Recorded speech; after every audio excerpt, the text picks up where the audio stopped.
Lucas capítulo 22, estaremos meditando nesse texto, dentro da temática que estamos trabalhando, que é a mesa com Cristo. Meus irmãos, nós iniciamos este sermão tendo como base a mesa de Cristo.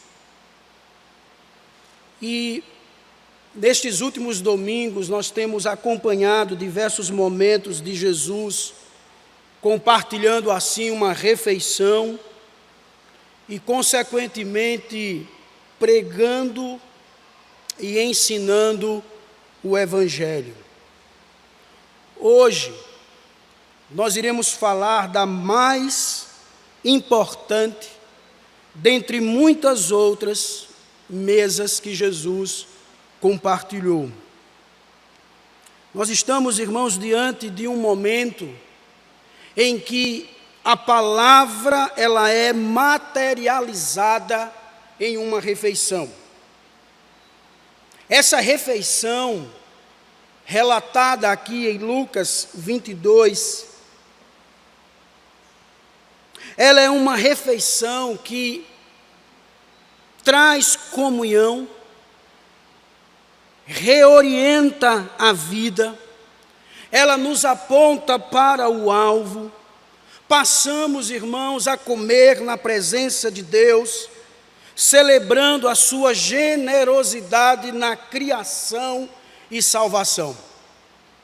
Eu gostaria que nós pudéssemos ler, a princípio, os versos 14 e 15 de Lucas 22, que diz assim: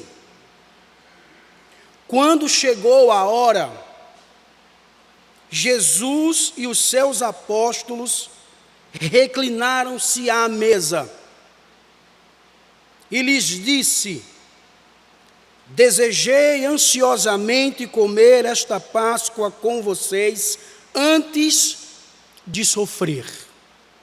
Fechemos os nossos olhos, irmãos, e oremos ao nosso Senhor mais uma vez. Pai bendito, mais uma vez nós entramos em Tua presença em oração, pedindo ao Senhor, pela Tua palavra, que ela encontre refúgio, guarida em nosso coração,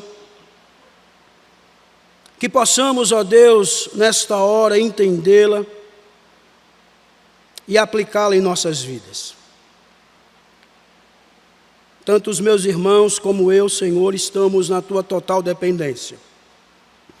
Estamos na dependência do Teu Espírito.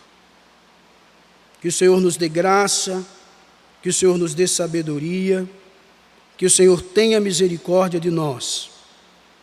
É assim que oramos, ó Deus, gratos a Ti, no nome do Teu Filho Jesus Cristo. Amém. Meus irmãos, Lucas, ele está nos levando em seu Evangelho para uma celebração do ato central da história, a festa da Páscoa. A Páscoa era a primeira festa do calendário judaico, celebrado todos os anos, irmãos. Era a ocasião em que cada família de Israel comemorava a libertação da nação do Egito com o sacrifício de um cordeiro sem mancha. A Páscoa era imediatamente seguida pela festa dos pães asmos e tinha uma duração de uma semana. Então, todo ano, a nação de Israel comemoraria e reencenaria a redenção de Deus por meio de uma refeição. Um comentarista nos diz que a Páscoa tornou-se a prática que definia a identidade de Israel. Era a sua educação teológica.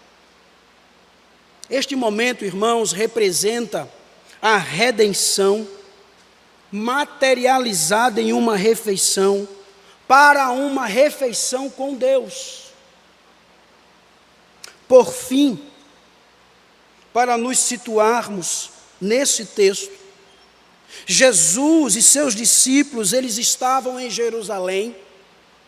Eles já tinham conversado sobre o sinal dos fins dos tempos,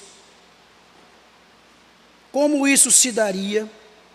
E Jesus aqui, irmãos, já estava sendo procurado, pois Judas já havia sido possesso em seu coração por Satanás e aceitado a oferta de entregar Jesus.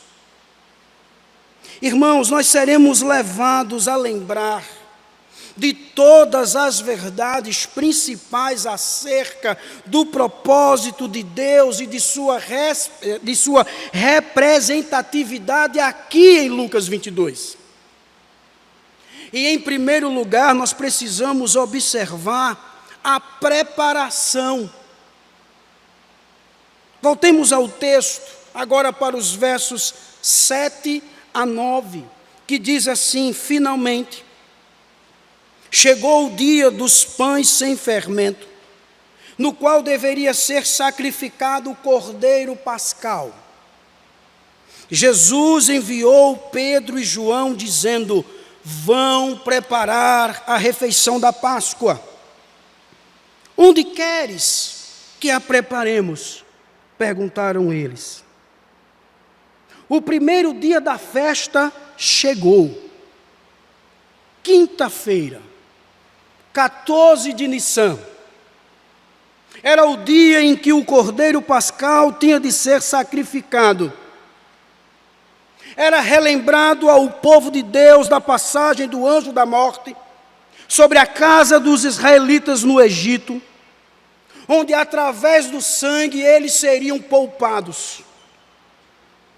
Mesmo Lucas aqui não dizendo nada sobre a aquisição do cordeiro, provavelmente, irmãos, eles já teriam providenciado. Mas o que Lucas relata aqui é que agora Pedro e João precisavam organizar o restante dos preparativos. As instruções, elas foram passadas por Jesus, e eles então passam a cair em campo, irmãos. O interessante aqui é que eles não hesitam em obedecer às ordens de Jesus. Jesus dá as diretrizes e eles vão. Essa porção, ela chama a atenção pelo fato das diretrizes dadas por Jesus, em certo sentido, são bem definidas, de modo, irmãos, que ao mesmo tempo não são. Por quê? Um comentarista nos diz que são bastante definidas, de modo que os dois homens não teriam dificuldades em encontrar o lugar onde vão celebrar a ceia. Não obstante, são bastante indefinidas, porque por um momento fica oculto o nome do dono da casa e de sua localização. E o motivo dessa indefinição era pelo fato de Judas não ter condições de saber onde Jesus estaria, senão somente à noite, o lugar que seria celebrado a Páscoa. E aí, irmãos, após essa ordenança, Jesus ele passa a dar os detalhes, dizendo nos versos 10 a 13, ele respondeu: ao entrarem na cidade, vocês encontrarão um homem carregando um pote de água. Sigam-no até a casa em que ele entrar e digam ao dono da casa: o mestre pergunta, onde é o salão de hóspedes no qual poderei comer a Páscoa com os meus discípulos? Ele lhes mostrará uma ampla sala no andar superior, toda mobiliada. Façam ali os preparativos. Eles saíram e encontraram tudo como Jesus lhe tinha dito. Então, prepararam a Páscoa. Nessa orientação de Jesus, percebemos aqui ele informando algo muito estranho na época. ele diz que os discípulos iriam encontrar um homem carregando um pote ou um cântaro de água. Alguns historiadores, eles dizem que naquela época quem carregava a água era a mulher e não o homem. Já outros dizem que os homens, eles carregavam a água em odres, as mulheres em potes, em cântaros. Jesus diz àqueles discípulos que eles iriam encontrar um homem carregando um pote, um cântaro de água. Então eles encontram esse homem e passam a seguir para o cumprimento das demais coisas com o objetivo de preparar a Páscoa. E eles encontraram, irmãos, tudo como Jesus havia dito. É importante observarmos aqui que na festa da Páscoa e dos pães asmos, Jerusalém ficava lotada, lotada. E estes homens encontram um homem carregando um pote. E ali eles partem para as demais orientações que o Senhor Jesus havia dito. Irmãos, lendo essa porção, o que podemos tirar de lições para nós? Falando da preparação. Primeiramente, nós devemos observar aqui a onisciência de Jesus. Ele fazia uso da onisciência que ele, como Filho de Deus, compartilhava com o Pai e com o Espírito Santo. Essa onisciência de Jesus, irmãos, nos informa que ele está soberanamente no controle de todos os acontecimentos.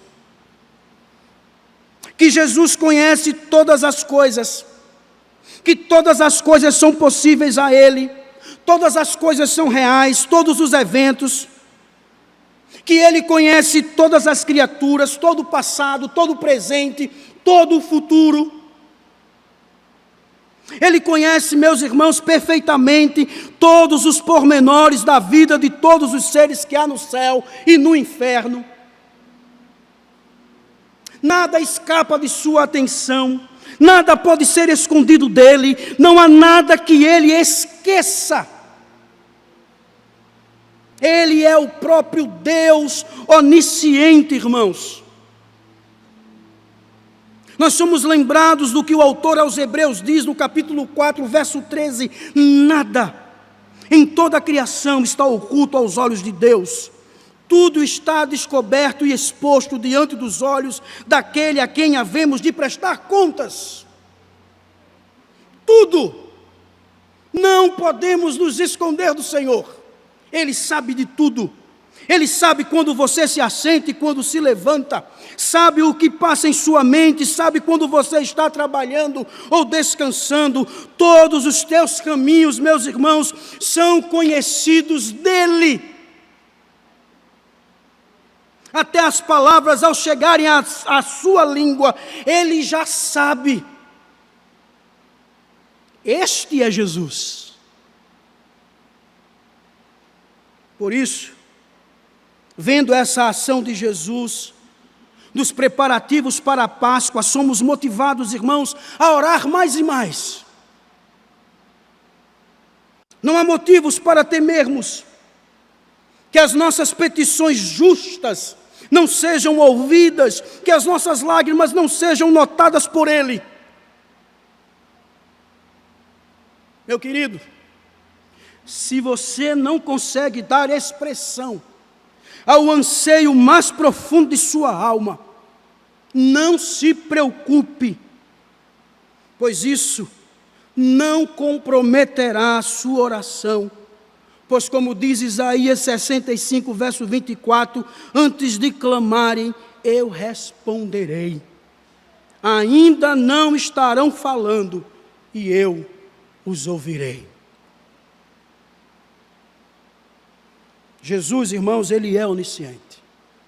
Nós servimos a um Deus onisciente.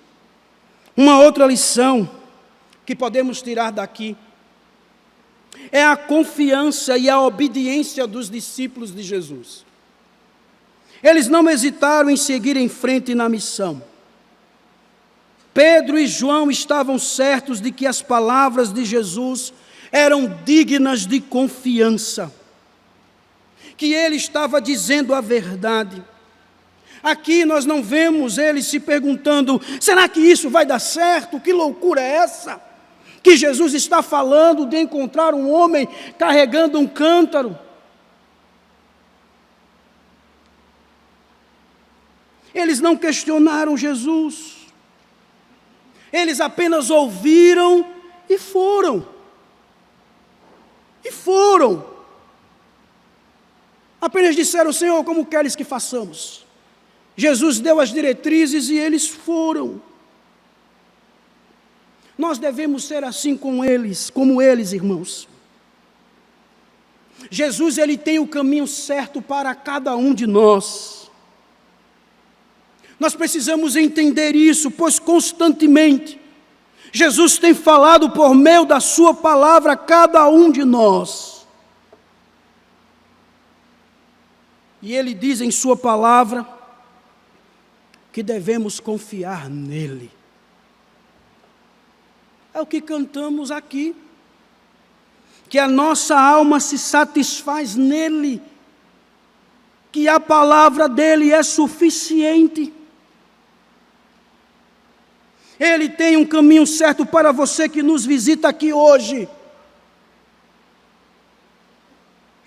e que ainda não teve um encontro com ele. Preste atenção no que diz João 14, dos versos 1 ao 13, não se perturbe o coração de vocês, creiam, confiem em Deus, creiam, confiem também em mim. Na casa do meu pai há muitos aposentos, se não fosse assim, eu lhes teria dito, vou preparar-lhes lugar. E se eu for e lhes preparar lugar, voltarei e os levarei para mim, para que vocês estejam onde eu estiver. Confie no Senhor. Creia nele.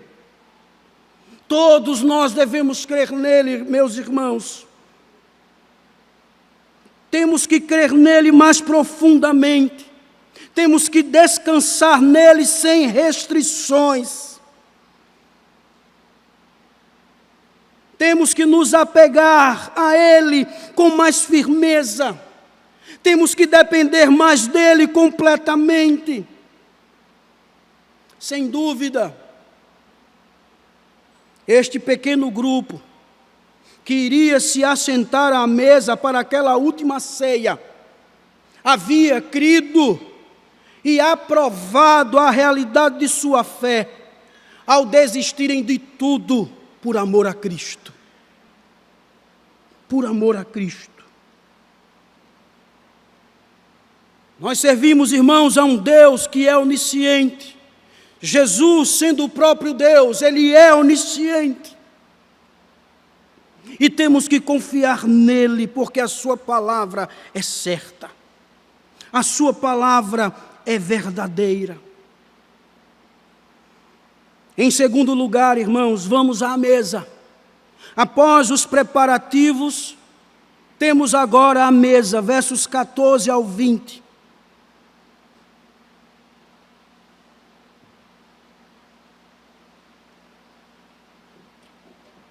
Mas diz o verso 14 a 16, quando chegou a hora,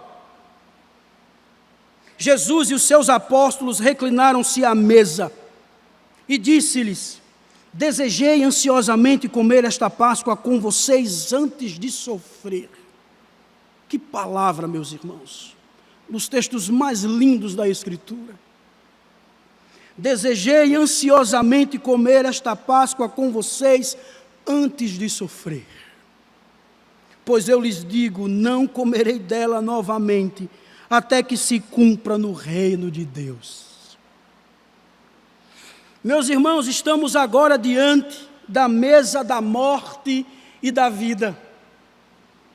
Jesus aqui, podemos dizer, está em profunda emoção. É uma emoção em cumprir com a missão que foi designado. Ele sabe da sua morte, mas também sabe do amor que ele tinha pelos seus. Era um amor tão grande, irmãos, que ele diz: desejei ansiosamente comer esta Páscoa com vocês. Jesus, irmãos, sabia que seus discípulos estavam para abandoná-lo de maneira vergonhosa, em alguns momentos mais tarde. Mas isso não impediu de Jesus nutrir pensamentos amáveis, expressando assim esse grande desejo de estar com eles à mesa. Que amor, meus irmãos! Jesus, Ele nos ama. Quando penso nesse amor, não consigo entender, não consigo, irmãos, expressar, não consigo comparar com nada neste mundo. A única coisa que sei é que Ele me ama, que Ele ama você, e porque isto é graça, graça imerecida.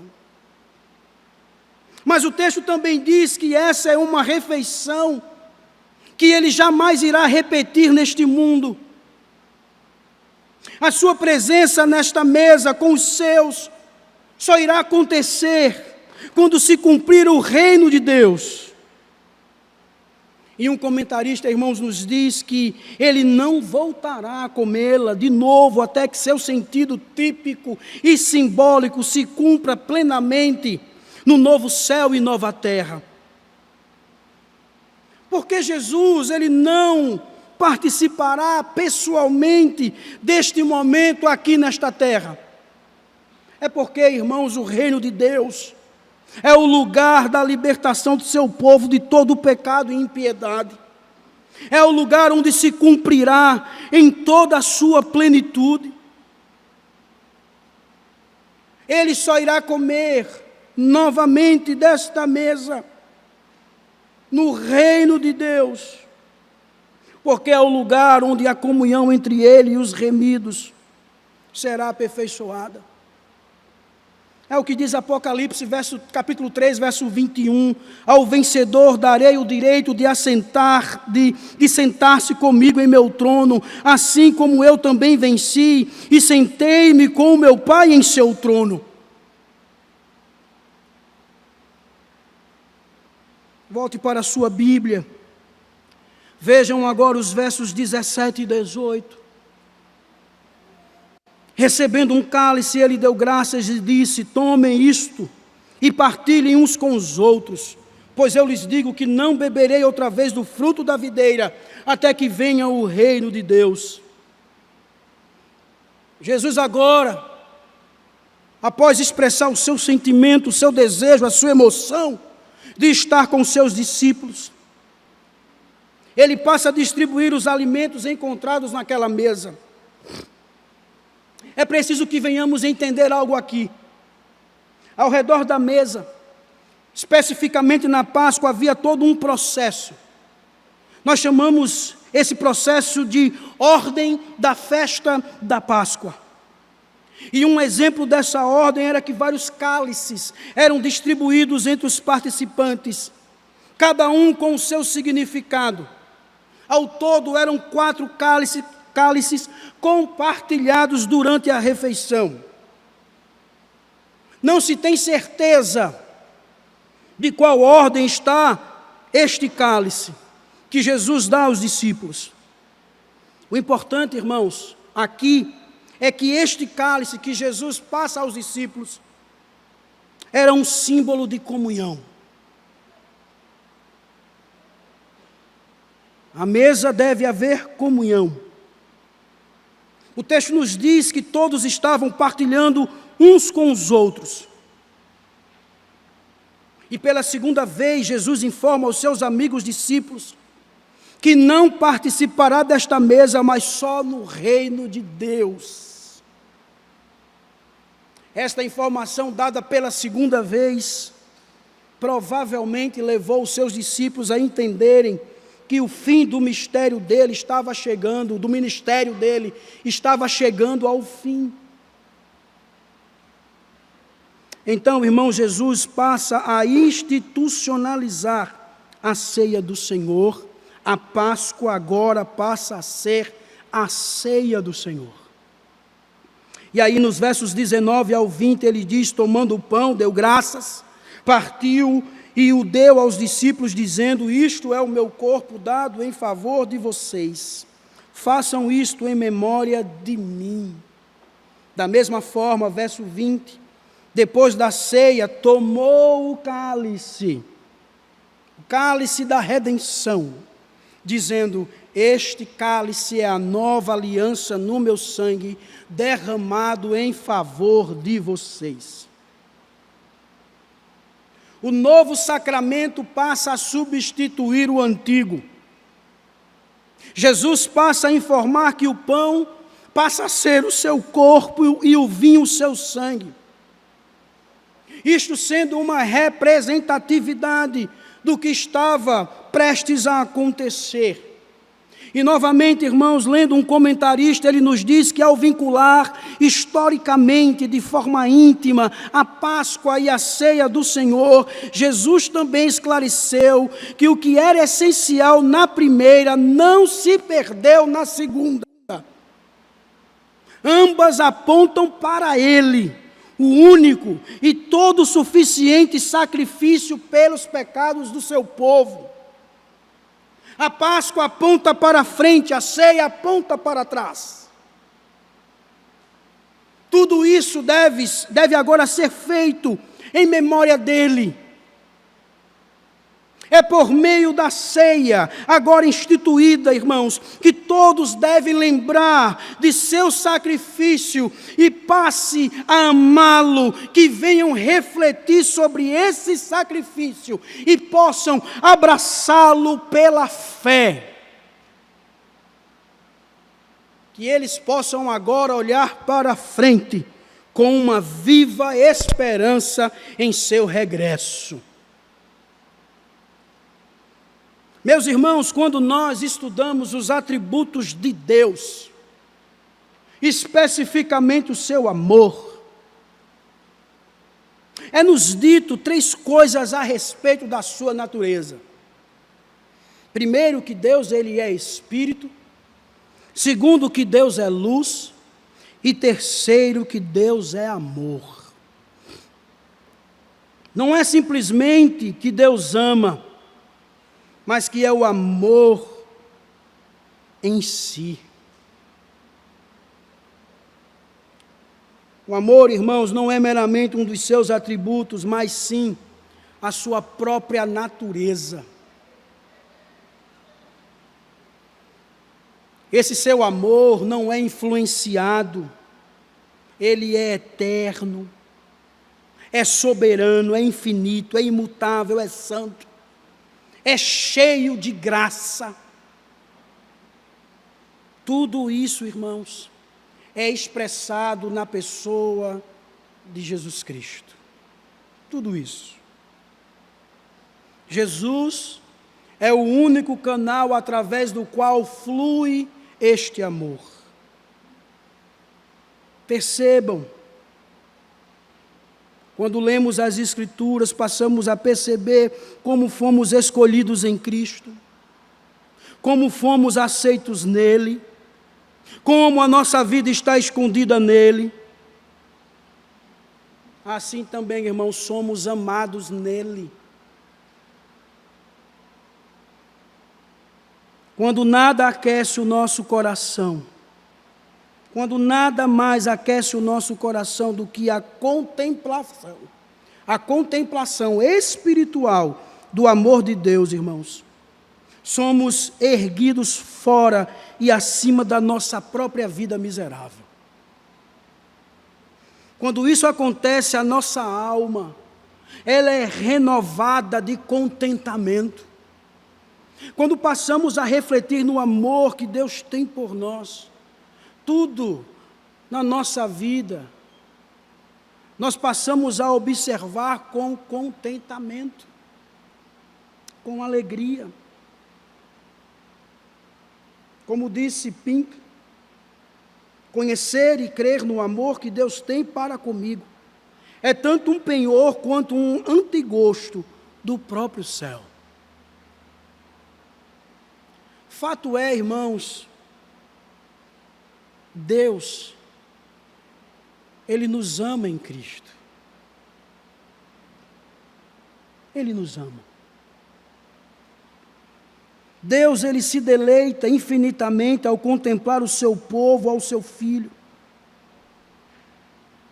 O amor do Senhor é a razão pela qual Ele nos renova à sua imagem. Estou dizendo isso, irmãos, é porque a minha oração é que você e eu sejamos envolvidos pelo amor de Deus em Cristo. Não só nesse momento, mas todos os dias. Que nós venhamos lembrar disso. E isto irá acontecer quando nós passarmos a ter uma vida de meditação em Sua palavra.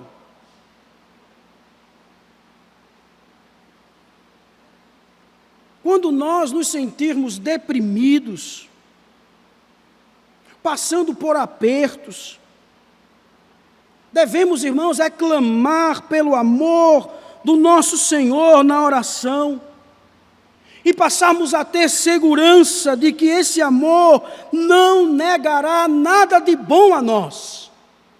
Nada. Ao se aproximar daquela mesa, Jesus desejou, antes de sofrer, comer com eles. Ao nos aproximarmos da mesa, irmãos, todos os primeiros domingos, Ele está desejando ansiosamente comer com cada um de nós novamente no reino de Deus.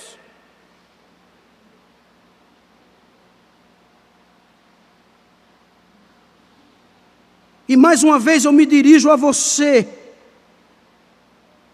que ainda não teve um encontro verdadeiro com Jesus.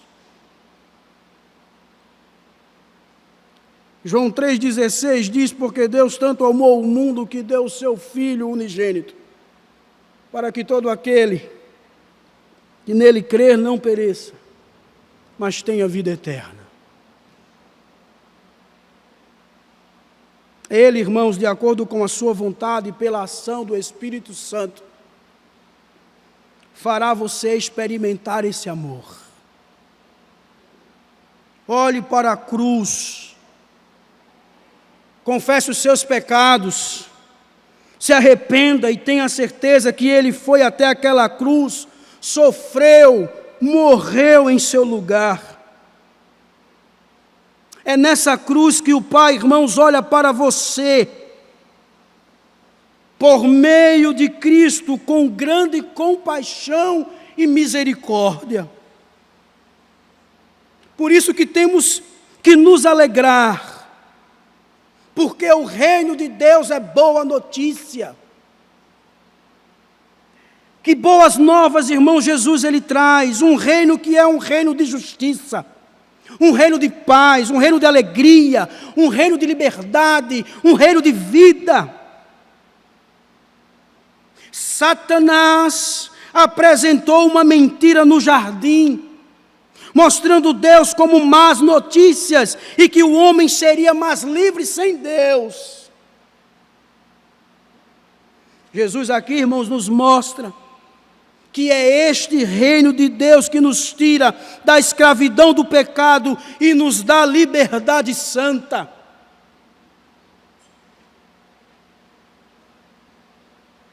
Tim Chester, comentando sobre esta mesa, livro este que está em nosso boletim, nos diz que o Rei vem a este mundo. O juízo não recai sobre a humanidade rebelde, mas sobre o próprio Rei na cruz. Jesus levou o julgamento que merecemos para que rebeldes arrependidos pudessem experimentar a vinda de seu reino como boas novas. Nunca esqueçamos, irmãos, que ao participarmos desta mesa, a ceia do Senhor, estamos fazendo em memória do Senhor, estamos recordando a sua morte em favor dos pecadores. Ao comermos do pão, estamos recordando o corpo de Cristo, morto na cruz em favor do pecador. Quando estamos bebendo o vinho, recordamos o sangue dele derramado para fazer expiação pelos pecados dos crentes.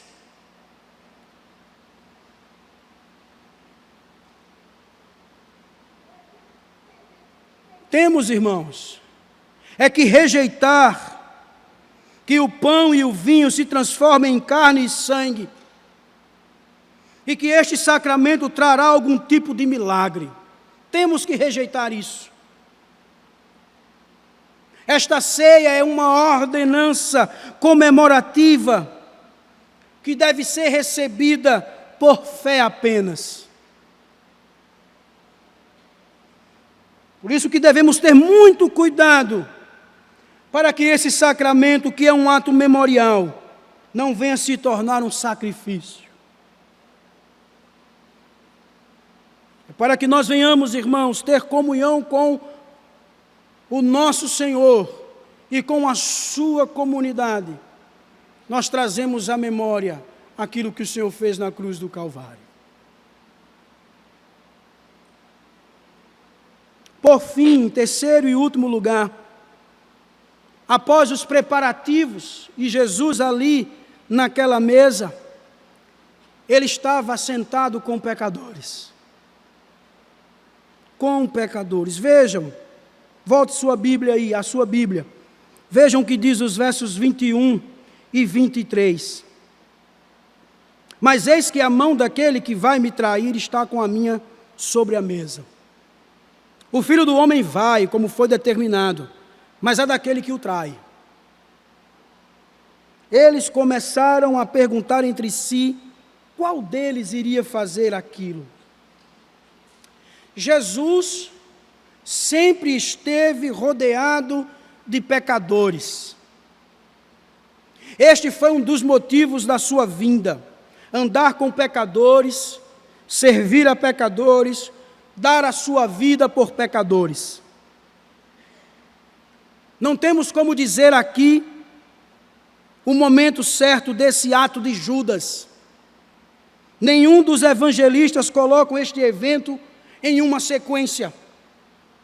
O importante aqui é que está sendo cumprida a profecia da traição. Isto é o que é importante. Jesus se utiliza de uma expressão de pesar sobre a vida de Judas, algo desagradável. Algo desagradável. Uma outra observação aqui que podemos trazer é que Judas soube disfarçar muito bem, ao ponto de nenhum discípulo levar suspeitas sobre ele. Ninguém olha para Judas. Ninguém desconfia dele. Ninguém sabe que será ele. Se eles, irmãos, não desconfiaram de Judas, era porque o caminhar de Judas com Jesus, à vista deles, era um caminhar exemplar. Que coisa, hein, irmãos? Mas vamos adiante. Versos 24 a 27. Surgiu também uma discussão entre eles acerca de qual deles era considerado o maior. Jesus lhes disse: os reis das nações dominam sobre elas, e os que exercem autoridade sobre elas são chamados benfeitores. Mas vocês não serão assim. Pelo contrário, o maior entre vocês deverá ser como o mais jovem, e aquele que governa como o que serve. Pois quem é maior, o que está à mesa ou o que serve? não é o que está à mesa? Mas eu estou entre vocês como quem serve. Diante dessa mesa, onde Jesus está entre eles, surge uma discussão. Lucas passa a relatar essa discussão acerca da grandeza. Sobre a disposição dos lugares, irmãos, já foi relatado aqui em outras mensagens.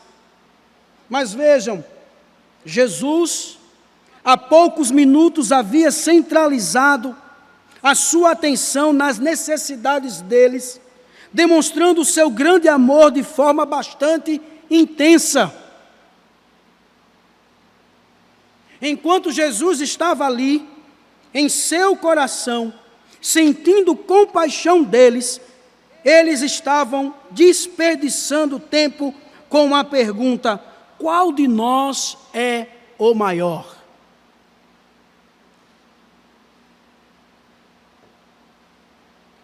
Irmãos, esses pecados não tinham, ou melhor, esses pecadores, eles não tinham aprendido a lição. Por que eu digo isso? Porque Jesus já havia repreendido cada um deles sobre essa questão. Ele havia dito que isso era uma atitude egoísta. Leia depois Lucas 9, versos 46 ao 48. Ele vai falar sobre isso.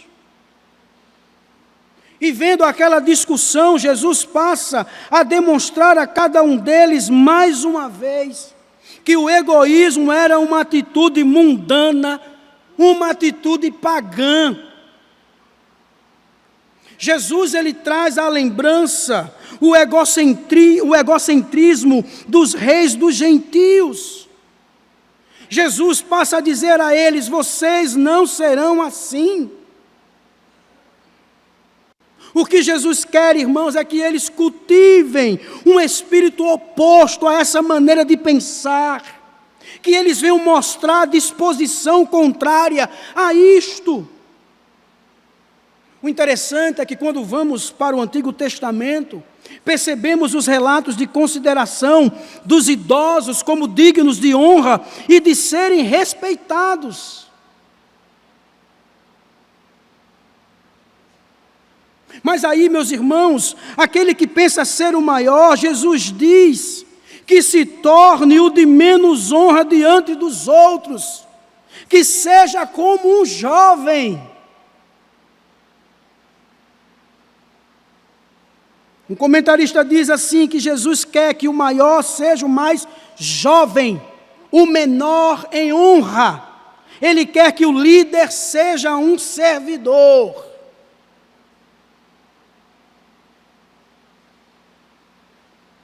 O próprio Senhor, Ele, sendo o anfitrião, se coloca como aquele que serve. Ele, irmãos, dá o seu exemplo. Então, chegamos nos versos 28, 29 e 30, que nos diz o seguinte: vocês são os que têm permanecido ao meu lado durante as minhas provações. Jesus deu um basta na discussão e passa a dizer: vocês são os que têm permanecido ao meu lado durante as minhas provações, e eu lhes designo um reino, assim como meu Pai o designou a mim, para que vocês possam comer e beber à minha mesa no meu reino, e sentar-se em tronos, julgando as 12 tribos de Israel. Amados, de fato, servimos a um Deus que é grande em misericórdia e ama pecadores arrependidos. Vejam, depois dos seus amigos discípulos demonstrarem vários defeitos de caráter, o Senhor traz uma palavra dessa. Jesus passa a demonstrar a cada um deles a fidelidade que eles haviam demonstrado ao longo desses 3 anos de ministério com Ele. Estes homens perseveraram, com exceção de Judas, até o fim. Mesmo sendo pecadores miseráveis, eles permaneceram com o Senhor Jesus.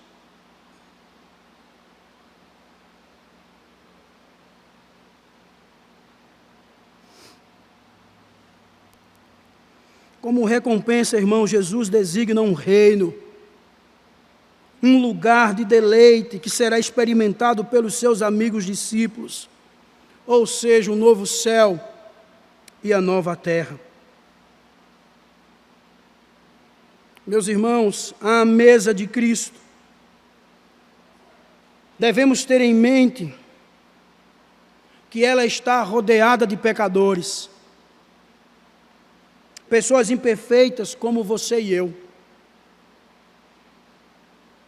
Ao redor dessa mesa, há discussões, desavenças, atitudes egoístas, ingratidão e tantos outros tipos de pecados.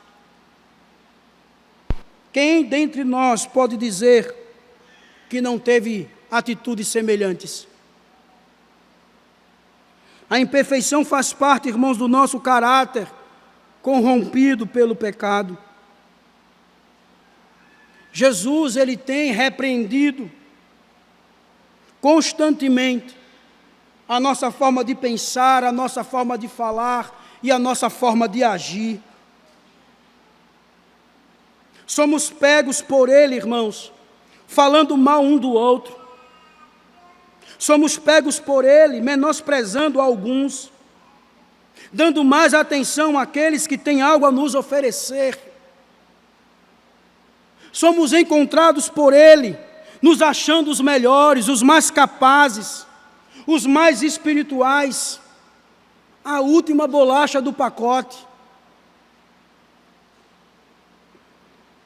Somos encontrados por Ele como aqueles que só querem ser servidos. Como citei anteriormente em Lucas 9, Jesus diz: pois aquele que entre vocês for o menor, este será o maior. Nunca esqueçamos, irmãos, desta lição. Não fiquemos caçando posições de honra ao redor da mesa. Não sejamos como os fariseus que queriam honra sem serviço. Eles queriam glória sem sofrimento. Meus irmãos, nós estamos aqui para servir. Servir uns aos outros. O nosso chamado é para servir. Nós precisamos entender, assimilar, guardar isso no nosso coração. Nós não estamos aqui para fazer acepção de pessoas. Quem é melhor, quem é pior, quem tem mais, quem tem menos, quem é mais inteligente ou não. Nós estamos aqui, irmãos, para servir. Servir ao Senhor e, consequentemente, uns aos outros.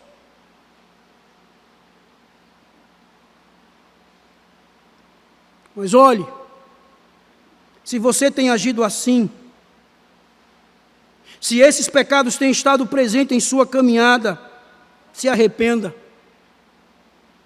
E saia daqui sabendo que o Deus de grande misericórdia, que lhe chamou e que está sentado nesta mesa, lhe perdoará e fará com que você venha experimentar a glória do seu banquete eterno. Se você está seguindo o caminho da cruz, você experimentará a glória da ressurreição. Siga o exemplo de Jesus Cristo. Siga o exemplo de Jesus Cristo. Siga o exemplo de Jesus Cristo. Ele veio para servir. Você foi chamado para servir e nada mais.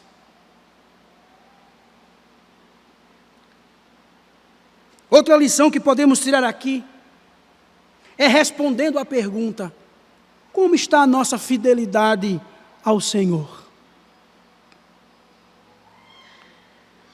A infidelidade, irmãos, é um dos pecados mais proeminentes em nossa geração. Basicamente, a palavra de um homem não é mais a sua fiança. Tanto nos negócios, na família, no relacionamento e até na igreja.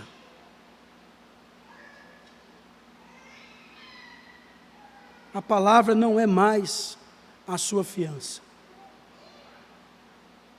A infidelidade tem corrido para todos os lados e isso passa a mostrar o nível de fidelidade que estamos tendo para com o Senhor. Baixo, muito baixo.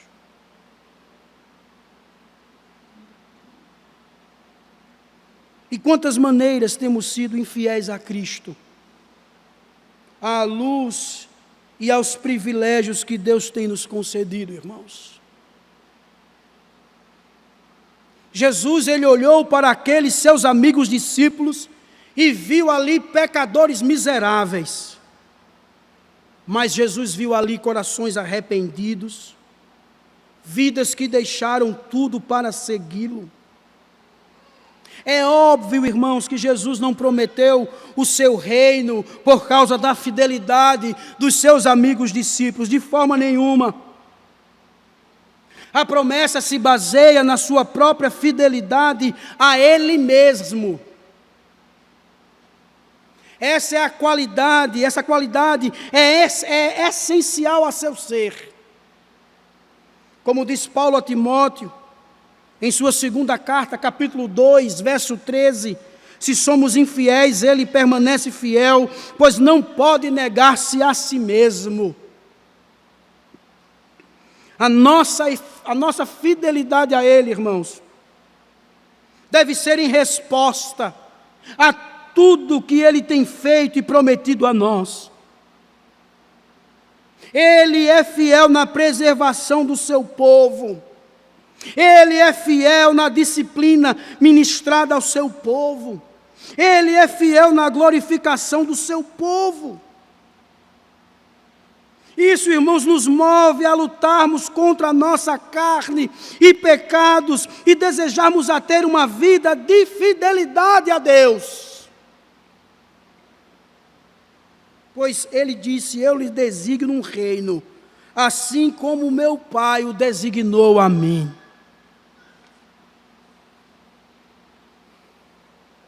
Meus amados irmãos, diante do que vimos, nós fomos levados de todas as verdades principais acerca do propósito de Deus e sua representatividade. Esta mesa é um chamado a nós,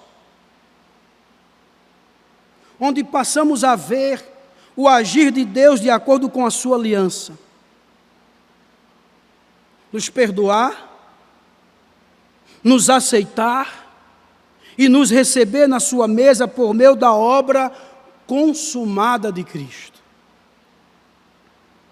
Esta mesa declara a morte de Jesus não apenas no simbolismo do pão e do vinho, mas na comunidade criada pela cruz.